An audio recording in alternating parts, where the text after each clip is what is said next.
In this episode, I had the distinct pleasure of talking with Dr. Enmanuel Mercedes. Dr. Mercedes is a 3-time Seton Hall graduate, a former EOP student development specialist, and an Enmanuel Latino Institute board member. He shares his Seton Hall journey as a romance story, one that came with both honeymoon stages and hard realities, yet continues to grow and to strengthen to this day, in large part because of his ability to practice gratitude of all types of experiences, both the rewarding ones and even the ones that create trauma. Dr. Mercedes is a licensed psychologist who shares with us wisdom from both his practice and his own lived experiences. Take a listen.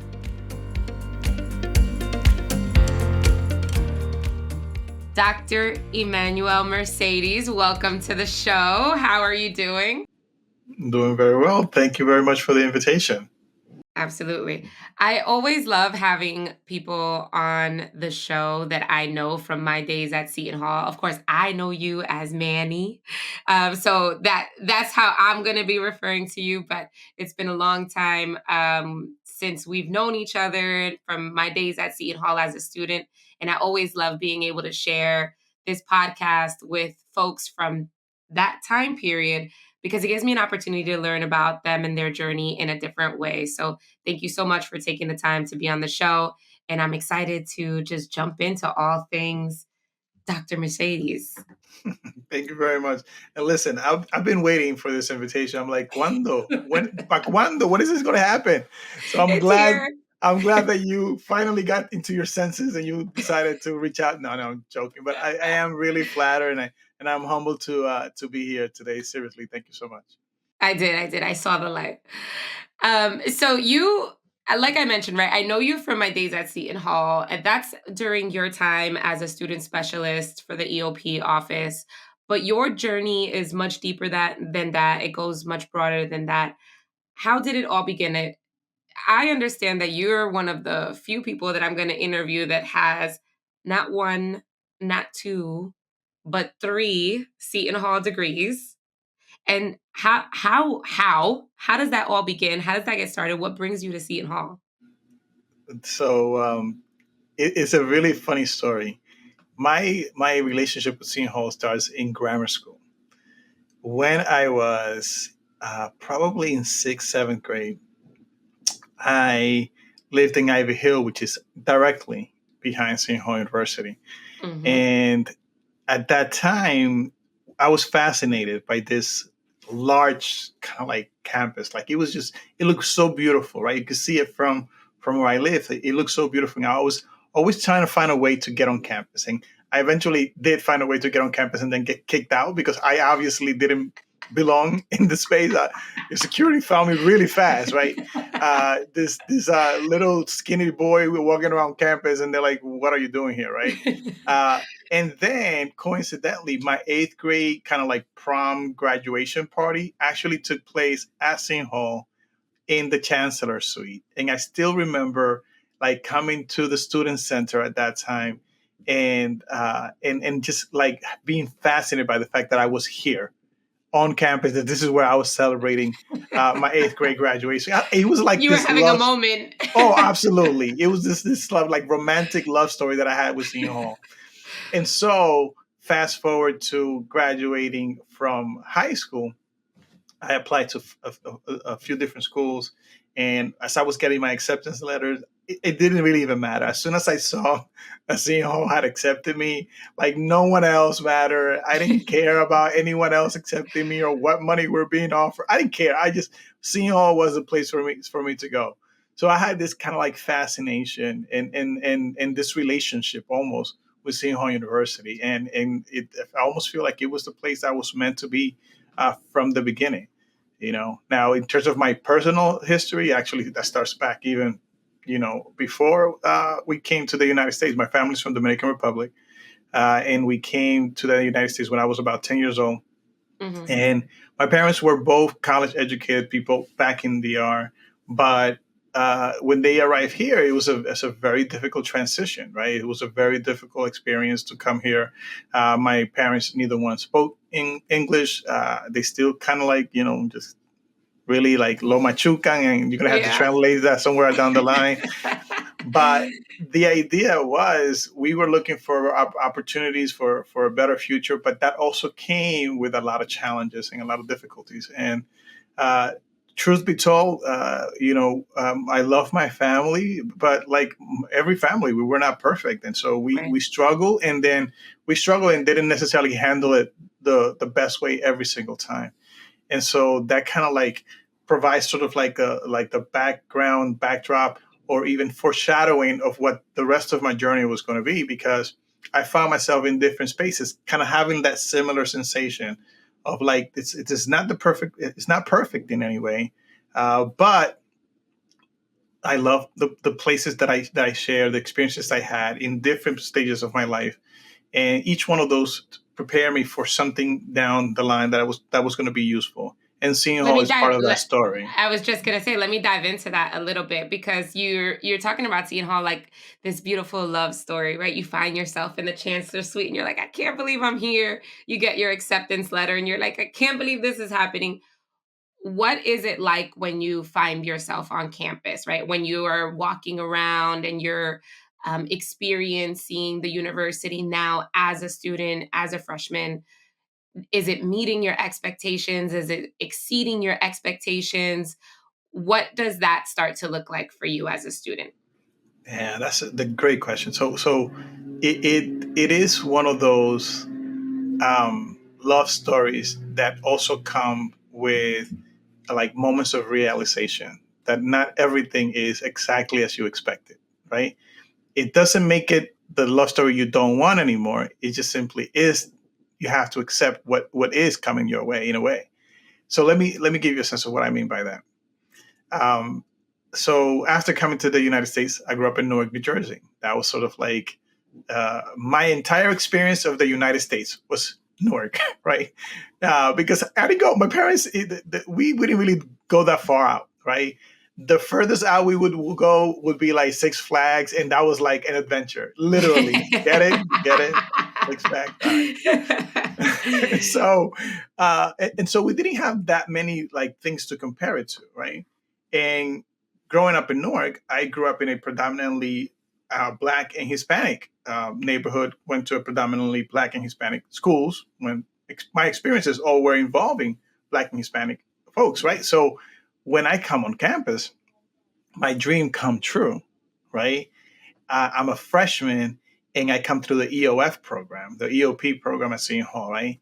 And guess what? My experience is still very similar, black and Hispanic. And I'm like, this is home. Home. Yeah. Absolutely, absolutely. Because I found a bunch of different folks who were like really pushing us to our potential, right? Who wanted to see us succeed, who were invested in making sure that we were going to be prepared for the fall semester. And they looked like me and they spoke like me and they had dreams for me that seemed to reflect my upbringing, right? They Right. discussed where you're coming from and where you need to get to. So that was like Mhm. exciting. But then the fall comes and I look around and our class of like 90 students all of a sudden gets lost in the seed of all other folks, right? Mhm. And not in a negative way, but the reality is all of a sudden we went from being like, oh my God, there's so many people of color in this class, to like, no, you are one of very few people of color. Yeah. And that experience was a shock because Mhm. now you are in the place where you dream to be all your life. You are, on your way to becoming whatever I'm supposed to become. But then I started experiencing the sense of like, but I don't feel like I fit here, or, Mm. or don't belong here. Mhm. And that's really hard feeling, because that's a feeling that also accompanied me from early on in my life, my own like intergenerational trauma stuff, and also my own personal traumas being here in the United States. And Right. so that then feels familiar in not such a good way. Right. because now my faculty doesn't necessarily look like me. Um, I am kind of like trying to navigate these relationships that are forming, but they're forming in ways that feel a little bit tense or be like a little bit, difficult. We don't necessarily think we share the same values or the same Right. worldviews, but I don't really know these people. I'm just making all these Right. assumptions, and I'm Right. and I'm trying to figure it out, Right. and that becomes kind of like the initial reality at Seton Hall for the beginning of my stage in my academic career. And then I find that within Seton Hall, there was also a community of folks that were also trying to provide a sense of community. And that's when I met Adelante, which at that time was Adelante en Caribe, which is a long story, but Yeah. essentially we were able to work together and then just made it Adelante. And by we, I mean because I jumped in as soon as I found this Latino student organization. I jumped in like head first. Like I became involved in the board. I was doing volunteer services. I was just in everything. And that was sort of like the community within the community that I needed to begin with in order for me to be able to start feeling like I belong. Right. Right. As things progressed, then I started meeting people that actually made it even more like I'm part of this community. I met people like Rosario Reyes, who was pivotal in building out a community that was multiverse, like different from different places, different experiences, different looks, and all of a sudden now, rather than just being Latinos only, it was Latinos and everyone else in the group. And Yep. then I joined a fraternity which was Latino in terms of culture, and that also gave me a sense of identity and pride and purpose, allow me to continue to do some of that work. And all of this kind of starts coming together, and I'm able to now participate in larger Yep. activities at Seton Hall University and feeling a part of the larger community Yep. as a whole as a result of having these organizations that were on campus. Because now I remember being the feeling of like, well, this is also Seton Hall, Yep. right? This is also Seton Hall, which means this is exactly where I need to belong. And I'm not going to tell you the entire story behind my doctorate, but my dissertation focused on this and social connectedness and minority students specifically thinking about my own experience at Seton Hall, which was like, what are the things that actually help actually be able to graduate, as a Latino student when you feel like you're not in your own environment. And Mm-hmm. so Mm-hmm. and feeling connected to the campus is the thing. One Right. of the major components is feeling like you're part of that community. So I give a lot of credit to the organizations that were there and the people that play a pivotal role. I mean, the Dr. Lonesomes, the Miss Hills were part of the EOF program, or at that time, they made it possible for me to actually see myself and believe in myself at times where I truly didn't even understand who I was. I was just kind of going through the motions. And feeling them, right, going through the motions but feeling inadequate, or going through the motions and feeling like I don't belong, and then they found ways to make me feel like I was part of this. There's so much from what you shared that I can relate to, that like in your story, I too feel seen in terms of my Seton Hall journey.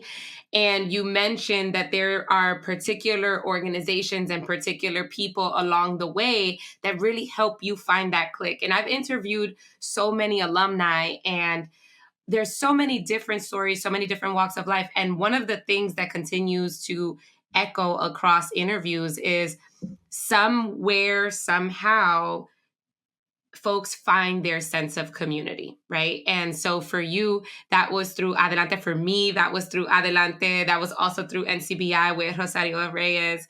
That was, for me, that was with one of my Adelante counselors, Viviana Zambrano, as well. And SAB counselor advisor, Kyle Warren, and you as well. You were one of the Adelante advisors when I was a student. And so you were part of my network of making me feel like I belong, that I found my place within this larger context because of that shock. Same experience, right? Because of that shock of like, I didn't know this was what I was going into. I've come from a place where everything is so familiar and so comfortable and so me that now I have to make an adjustment. And then you're kind of lost on how do you make that adjustment? And then these pieces start to come in, right? So one is my gratitude to you for having been one of those people in my life that also made me feel that sense of belonging, similar to the way that you talked about your own journey. So in that, you start to find your sense of belonging. You start to participate in what is the larger context and larger community at Seton Hall. Obviously, you're hooked. You start working at Seton Hall after you graduate. Like I mentioned earlier, as a student specialist at the EOP office. Why did you decide to continue having an impact on the Seton Hall community after you were done with your first degree? And not only that, as you continue to move through your degrees and go in different directions in your professional career, you continue to be involved with Seton Hall, right? And you are a board member of the Latino Institute, the Unanue Latino Institute at Seton Hall. And so you've kind of just continued to be part of the fabric of the university, even after you graduated with your first degree. Why? Well, I mean, if I were to boil it down to a single word, I would have to say is gratitude, right? Now, gratitude is a word that's thrown around often and is taken sort of like from the perspective of being grateful for the things that go well for us. Mm. And that's easy. I mean, like it is really easy to feel gratitude if you get exactly what you want, right? Because Right. I mean, let's be real, right? But I think that gratitude for me is sort of multi-layered, and it starts with first like the sense of radical acceptance, right? Radical acceptance meaning that everything that has happened in my life, whether it's positive or negative, has a place in my life, and that can actually serve a purpose, a larger purpose down the line at some point, or even in that moment, depending on the circumstance. And so, when I think about my experience at Seton Hall, and I think about what made it possible for me to be at this point in my life, it would have been literally impossible for me to get to this point. The experiences that I've needed to have in place, the worldview that I have in place, had not been the way that it took place through my experience at Seton Hall. And I'll explain to you what I mean by that. It was at Seton Hall that I did first of all, when I got to Seton Hall University, I knew I wanted to be there. That was the place for me. But I had no idea what I actually wanted to do once I got there. So I started experimenting with all different majors, and I was a mess. Okay. And long story short, I almost fumbled my way into psychology. Mm. And it was one of my EOF advisors who said to me, you're doing very well in your psychology courses that you're taking as electives. Would you consider that as a minor? And then she was like, well, you have enough credits for a minor. Would you actually consider that as a major? And that's how I ended up kind of like saying, oh, psychology, sure, that sounds good. But there were right, but there were seeds that had been planted along the way in my experience at Seton Hall that were not so obvious, but that were part of my development.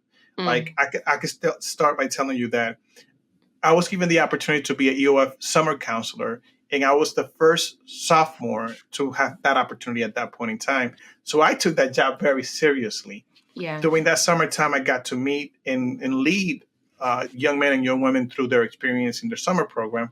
But I also got to encounter, and I remember this distinctively, working in our wing with a young lady who had an eating disorder and was also having anxiety and depression.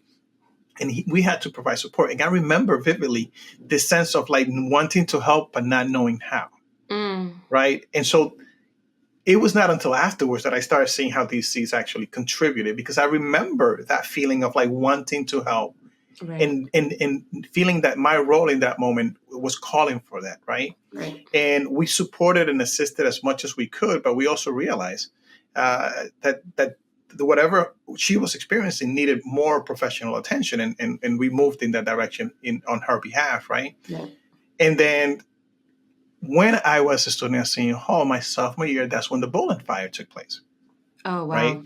And one of the students that passed away was actually one of my EOF summer students, and so there was a significant now when you think about that in particular, it is really hard to think about that from any place of gratitude, because there was so much pain and there was so much loss that took place as a result Right. of an immature uh, sort of like this idea of like a playful joke thing that ended up to being a tragedy, right? How do you even make sense of that? Right. And yet at the same time, I saw an entire community work together to trying to relieve each other's pain in a moment of significant loss. And that also was part of my experience, where I remember visiting some of the people that were injured during the fire, and knowing that they didn't even know that I was there, but it didn't matter. We wanted to find a way to support each other. And that played a significant role in my Right. experience, right? And it was a year after that that 9/11 took place. Mm. And so now we are seeing an entire nation going through pain, and we not knowing what to do about it at times. Right. And so I am going and looking at these experiences all taking place at Seton Hall while I'm at Seton Hall, all and while witnessing how Seton Hall responded to these events Right. one way or the other. And they shaped my life to become and to look at how am I able to be part of that solution. They shaped my life into like taking ask the question of like, how am I going to be part of this community that's seeking to heal each other, right? Mm. Because it's not a perfect community, but we are trying. We're really trying to do this, right? Right. And then this is, again, like I mentioned earlier, this is sort of like a second act to the foreshadowing that took place with my own upbringing, my own family, where I grew up with pains and struggles and intergenerational traumas that were passed down onto me. And I'm asking the same question within this family unit: how do we heal each other? And how do we heal ourselves through this process? Right? So if it wasn't for people that took the initiative to give back and to commit to this journey of helping those behind and helping sort of the upcoming generation, and to provide counseling and to provide advice and to provide love and presence and attention and compassion, I would have not been here today. I had people who literally saw in me some potential, even when I was doing things to get in my own way. Like I literally was trying to fail almost intentionally, and they were like, "Nah, nah, nah. You don't really want that. This is what you got to do." And Right. so, my first job at EOP. This is the a quick but funny story about that. I had just graduated, didn't have a job. I was actually substituting. That was the way that I was kind of like making some money at that time. But I didn't have a job, nor did I have a plan. Right? Absolutely. I got to be honest with you, right?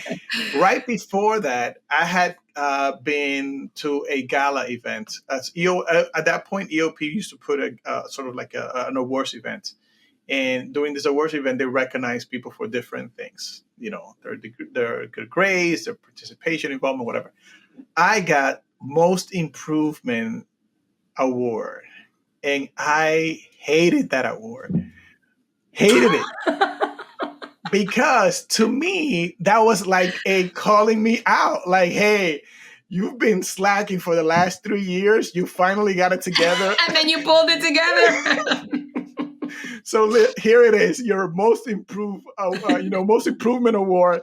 And I was so heated by that award, that I actually did not show up. I had RSVP because they had asked me to go, but I didn't go. It because it felt like I was being highlighted for like being a slacker. Now, those are my own internal issues that I had about not feeling like I was good enough and feeling like not being perfect was not, was not acceptable. That I felt this need Mm, to like, meet certain expectations that I felt that were being asked of me, which they were or not, who knows, right? But right. the reality was I had internalized a lot of oppression towards myself. And Right. so this, even though this was sort of like a, hey, you did it, it actually sounded more to me like, oh, you're not good enough. You're barely making it. You get what I Mm, mean? that's real. Now, Yeah. now that is the experience that I had right before I graduated. Right. And then the director of that program called me in and say, hey, why didn't you show up? You received an award, you were being honored, and you didn't show up. She held me accountable. And let me tell you, it was the most difficult conversation I had had up to that point, because I wasn't ready to be called in. I just figured I didn't show up. No big deal. I don't get an Nobody was award. gonna, yeah, nobody was Nobody, gonna care. Nobody was gonna notice. Yeah. nah, not her. She was like, Dr. Lonesome was like, hey, you said you were going to be there. You didn't show up. Now you got to give me an explanation. I came up with some BS excuse. She could see right through it. And she was like, you know what, Manny, this is a lesson. And she spoke to me very directly about that. So it was surprising to me that a few months later, she called me up and said, hey, there's an opportunity here at the EOF program. I think you would be a good candidate for that. Mm, Because I thought I would be the last person she would call for that. right. Right. She didn't. She actually saw potential in me, even when I didn't see it at all in myself. And so she offered me the opportunity to be a EOF counselor or a student development specialist.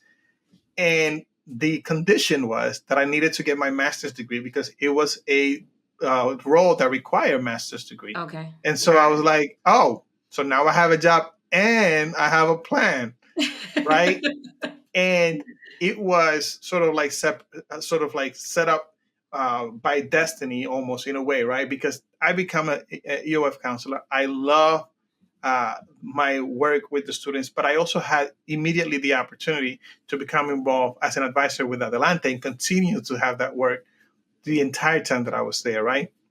And then I brought in other people to continue to be able to be part of that process, because I felt like this is our students need us so much that there is so much work to be done. I can't do it by myself, right? And Mm-hmm. so the entire time that I was at Seton Hall, I was an advisor to more than one organization.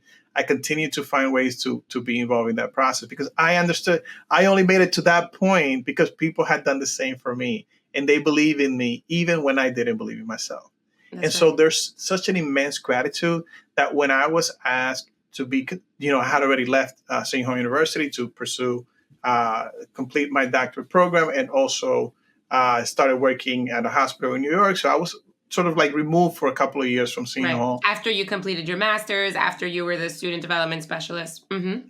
Correct. So after that, and after I had already been in the field as a psychologist, then I got a call from Stephanie, who was the director of the Latino Institute at that time, and she reached out to me and said, "Hey, would you consider being on our board?" And I was like, "Absolutely." There was not. I didn't even have to think about it twice. Met up with her, talked about it, pretended like I had to think it over. Like, oh, but I knew I was going to say yes, because the way that I looked at it is like, well, we are all building this community called Seton Hall, and my part is to support this area, which helped me when I was there, and Right. and that's how I took it. You know what I mean? Right. So gratitude has maintained my commitment, right? Gratitude has pushed me forward to be able to say, no, I have to continue to give back, and pretty much a lot of my involvement is as a result of the gratitude that I feel for the experiences that have shaped me to be where I am at today, both the positive and the negative, right? Yeah. Yeah. No, that's beautiful. I think it's such an important point that you make about being grateful for even the difficult experiences, right? Or being grateful for, some of the, to say it in a plain way, but to even being grateful for some of the traumas that your family generations before have experienced, in order for you to see things more clearly, even if they came with pain or hardship or, um, challenging situations. And so, in that mindset, you are not just uh, involved in giving back to the Seton Hall community. You're also involved in giving back to many other communities, right? If I start to go down the list of boards and volunteerism on your behalf, we'll be here for quite a while. So, but tell me a little bit about that area of your work. And I know that it echoes the same theme of gratitude, but how do you find the time? We talked a little bit about your professional journey, having worked at Seton Hall, having gone on to work in the South Bronx at a hospital. Where are you now, and how do you find the time to continue giving back to different communities, including Seton Hall, but other ones as well? Yeah, I'm working on cloning myself, and then after that, I'll figure it out, right? Um, how do we have time? It's interesting. We pay attention, or we give our attention to the things that we value, right? And we talk about time, but reality is attention, right? We commit attention to the things that we value. What am I doing now? Right now, I have my own private practice. I'm actually in my office in out of Caldwell, New Jersey. So here I work. I've maintained it as a small practice, primarily because I have so many other responsibilities that I feel like I don't want to be so busy doing just clinical work that I don't get to do other things. Mm, But in addition to the work that I do in my private practice, I work with organizations in promoting workplace mental health. And there's a backstory to that as well, why I decided to go in that direction specifically. I'm on the board for Boys to Leaders, which is a nonprofit that focuses on scholarship and leadership improvement for Black and Brown boys, for which I think that there's a major need for more role models and more involvement and more giving back. And again, I have three boys myself, and so I see myself almost like giving back to my kids when mm, I'm doing this work, right? I work with a major nonprofit out of Newark, New Jersey called La Casa de Don Pedro, where I am both helping in developing a community mental health center, which we're hoping will be opening its door in 2025. And I'm also working with the Workplace Mental Health Initiative because the people that are providing the services, both in terms of like in different spaces, right, are often community members themselves who are facing the challenges of that community, right? So even though we are passionate, we also get burned out by the demands that the work that we are doing yeah, requires, right? for sure. It is really, really taxing. And so in part of my work in doing it with this nonprofit, but this is something actually that I do with multiple organizations, which is I like to support the individuals who are the sort of like the front facing individuals, the ones servicing or providing the services, or the ones helping or supporting this staff. So like Right. I work, like for example, with the medical center out of Dover, New Jersey, where I am training and supervising, but I'm also working in their workplace mental health initiative. Now, let me explain to you why I looked at workplace in particular. I had, and this is one example of like a negative experience for which I'm now experiencing some level of gratitude. When I was an intern during my doctoral program, I had a horrible experience. I can't. It's a very long story, but essentially what ended up happening was one of the supervisors, for no apparent reason other than just not liking me, right, decided that although he was meeting with me on a regular basis, he was not communicating to me that allegedly I was not meeting his expectations. Mm, And yet he was telling the training group or the training board that I was failing my internship. Now, if you know anything about doctoral programs, and if you fail your internship, you don't get to graduate, right? And then if you fail an internship, then you're unlikely to find another placement because who would bring someone in who failed at their internship? And right. these internships are like, they're a commodity, right? So like there's, let's say, 4,000 applicants and there's 2,500 places. So it's not Right. like you can just jump around and get into this particular internship. And I'm talking about APA accredited stuff, right? So that's why they're so Right. limited. And so in that experience, right, I learned that apparently this has been a trend with this particular supervisor. And there was sort of like this trend taking place with the trainees who also happen to be trainees of color, Mm. right? And so every year for some time, there was always one trainee who didn't seem to be meeting expectations. Luckily for me, the one of the interns from the prior year had become a postdoc. And so she shared with me, hey, this is something to look out for. Now, was not as direct to tell me you're being picked on and get ready for hell. What she eventually said was like, document, make sure you stay on top of your, P's and Q's. Just make sure you're in the straight and narrow. And Right. the whole time I was telling her, I'm like, Yeah, I'm doing I'm great. good. I'm Yeah. having a positive experience. I was so optimistic about what was Right. going on. And if you know me, I'm generally an optimistic person. So I'm like, oh, Everything's no, good. Yeah. me and so are getting along just fine.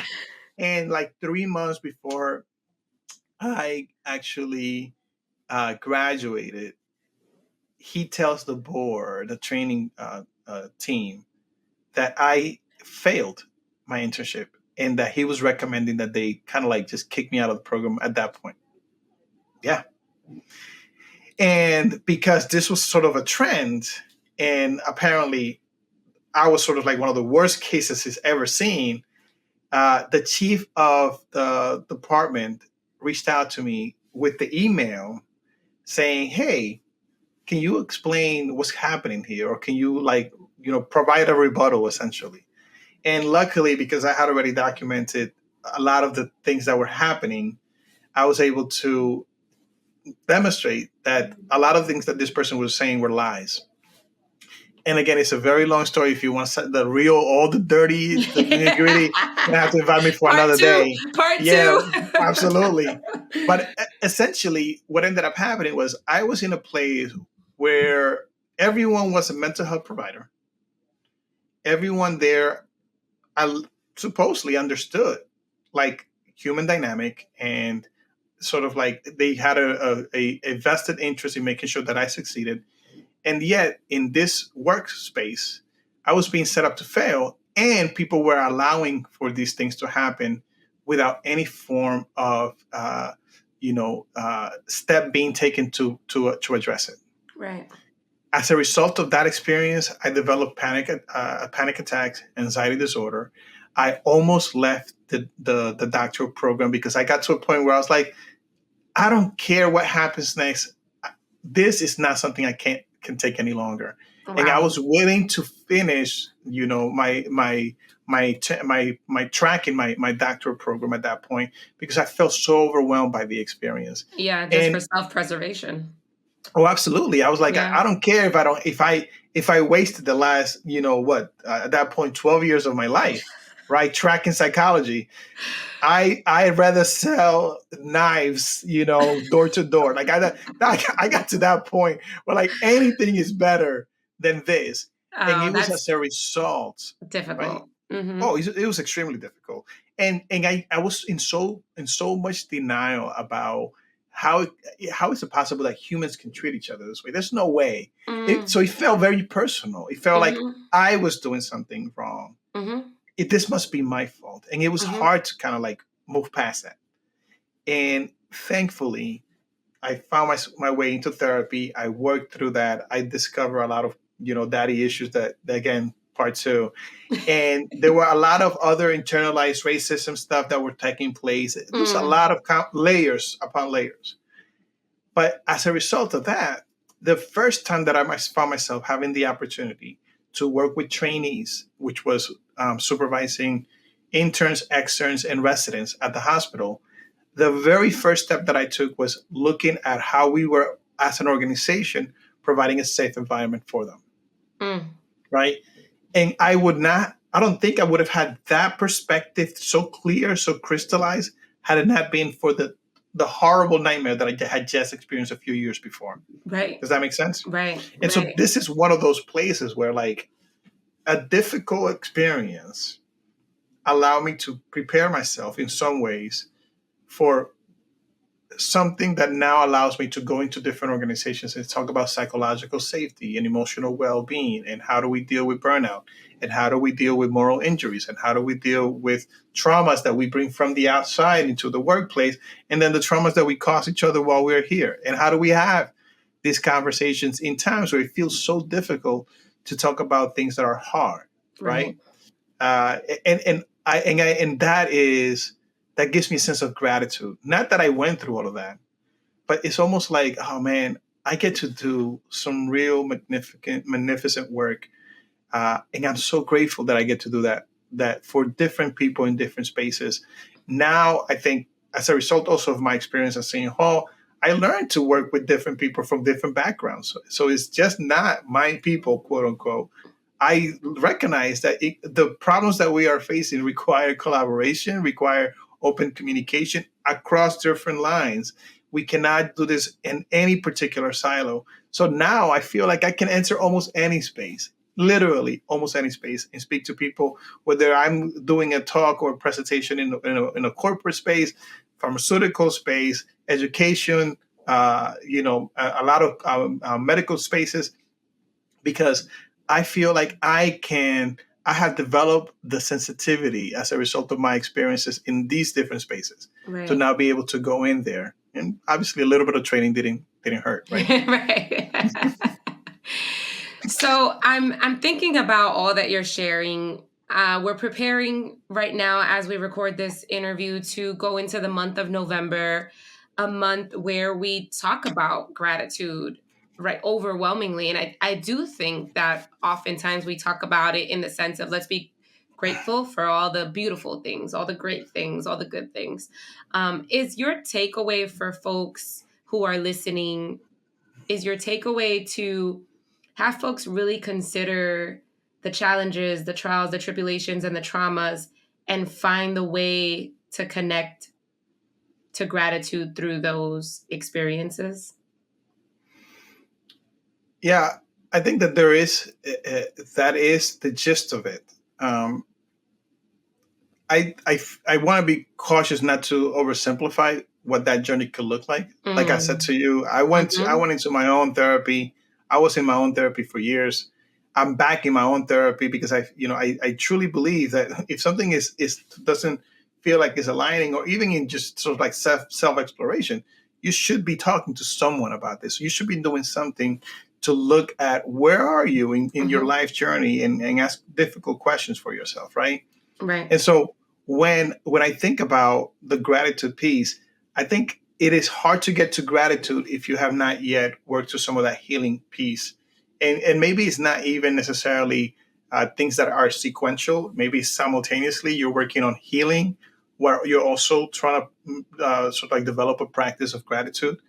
And to do that, there has to be sort of like this intentional practice of acceptance, and sort of like recognizing that everything that is happening in this particular moment, whatever it may be, even the challenging things, even the difficult experiences that we have, even the sort of like the unfair or the injustices that take place in our society, Right. even those provide a space for us to say, how can we be better? Dude. Yes, so I don't want to oversimplify it by any means. I think that there is a space that requires healing, that requires like acceptance to be able to sit with things and find peace, even in the midst of the turmoil, or even when things are not necessarily um, how we would want them to be, even when we feel like things are wrong, and just we could call it that. There is that process, and then there is added to that the sense of gratitude, and it's gratitude as a practice, as a living practice, not necessarily gratitude as a single action, Mm. because like I said, in a particular moment, uh, I have three kids, right? And when we are the last week ago, my wife was traveling, right? And when she was traveling, I had to be with the kids by myself, and we have to be out of the house by 8 p.m. By 8 a.m. if we were going to make our rounds, and everybody had to be where they need to be on time, right? Well, it is really hard to be grateful when the kid wants to, like, show you something right at 8 a.m. and you're like, this is not the This is time. not the Or, time. you know what I mean? Like, it's really hard to be grateful when one of those kids starts having a tantrum and throw themselves on the floor. And now it's 8:05 and you're like, oh my God, we're not going to make it. Right. And then you start feeling all kinds of like things taking over, or emotions taking over you. Right. And then now next thing you know, you're yelling. It is hard to feel grateful at that moment. Right. And then after you're done dropping the kids off and you feel like you barely survive, and you like you're questioning life choices, like, how did I end up with 3 kids? And like, and like, what was I thinking? And like 3 boys, that's my fault. Like, I hear that is like the man determines. Like, it was just like a whole lot of, how can you be grateful? You're having like an existential crisis. Oh, absolutely. In that particular moment, it is really hard to be grateful. But as a practice, what I'm saying is you look at life and you're like, you know what? Everything that is happening will serve its purpose at some way, somehow. And that is something that I can be grateful for, that I get to experience this life, that I get to be here, that I get to have the roles that I have, that I get to help the people that I get to help. I mean, all of this, right, is something that serves as like, I can be grateful for this. Mm-hmm. Make sense? Mm-hmm. Mm-hmm. That's beautiful. I feel like you've given me such an enlightening conversation. I really love the way that you connected everything. I really love the insights that you're sharing from your lived experience, but also from, your professional training and expertise. And with that, is there any last words of wisdom you want to share with the Seton Hall community that might be listening, if nothing else, if they take away nothing else? Well, there is a quote. I want to make sure I get it perfectly, because I tend to paraphrase things sometimes, but I wanted to share this particular quote. And as I was anticipating this question, there's 2 actually. The first one is, gratitude turns what we have into enough. Right. And when I think about that, it captures my life. Because I struggle with the feeling of I'm not enough. And yet I'm constantly receiving, the universe is confirming to me that the life that I live, where I am today, that is enough for many things. I get to touch people's life. I get to be a good parent. I try to be a good husband. I try, right? Like all these different things. Like I try to be a good provider with my clients. And it's enough. It's like whatever I show up with is enough, and gratitude makes that possible, right? And then the second thing is, there's something wonderfully bold and liberating about saying yes to our entire imperfect and messy life, right? And that was said by Tara Brach, who is a psychologist. And the idea with that is, as our audience is listening to this, and you may identify with some of the messiness in your own life. You may identify with some of the challenges that come in, right? But the truth is, it doesn't have to be perfect. It doesn't have to be, exactly how we plan it. We accept things as they come, and it is going to be liberating. It is a sense of freedom that comes with knowing that I don't have to change a single thing. At this moment, I just have to say yes to what's happening right now. Now, that's not to say I can't say yes to something and also recognize that I can say yes to how to move forward and change it, right? Mm-hmm. That being said, right now is yes. Right now, what I'm living right now is perfect, just the way it is, even if it's imperfect, even if it's messy. Beautiful. Thank you so much again for being on the show, for sharing these insights and these wisdoms and your journey, and sharing it in such a transparent, and I would even say vulnerable way. And I really do appreciate that, and I appreciate you taking the time to chat with me and to share with the Seton Hall community. Thank you so much. Great. I really appreciate it. Dr. Mercedes is one of more than 100,000 alumni who demonstrate what great minds can do with a Seton Hall education.